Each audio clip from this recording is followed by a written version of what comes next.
नमस्कार जय जगन्नाथ सांग मैंने राति 4टार उठिकी आमर है पूरी तरकारी कहीं आम आज जाऊँ बुलवाई कि मन बहुत खुशी थिला। बैग टी पैक करके आम जाकि पहुँचीगलु स्टेशन रे। बेबीर थिला फास्ट ट्रेन आज माने फास्ट टाइम पे से ट्रेन बस जाऊला। आम ट्रेन आसिक अध घंटा लेट रे हो पचे पहुँचीगला।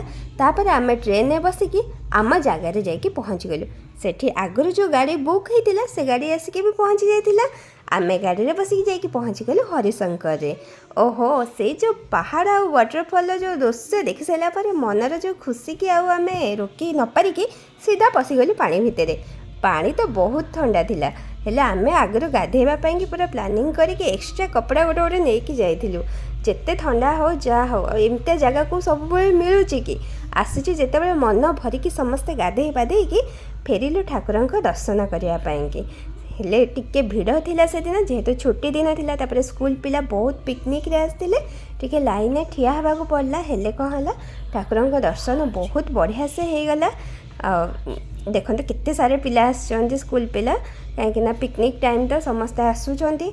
मो पुओ मुंड को देखते मुंडटा को देखई दौची मारी जो टिका तापर प्रसाद खाई आमे कलु नृसिंहनाथ रहुची।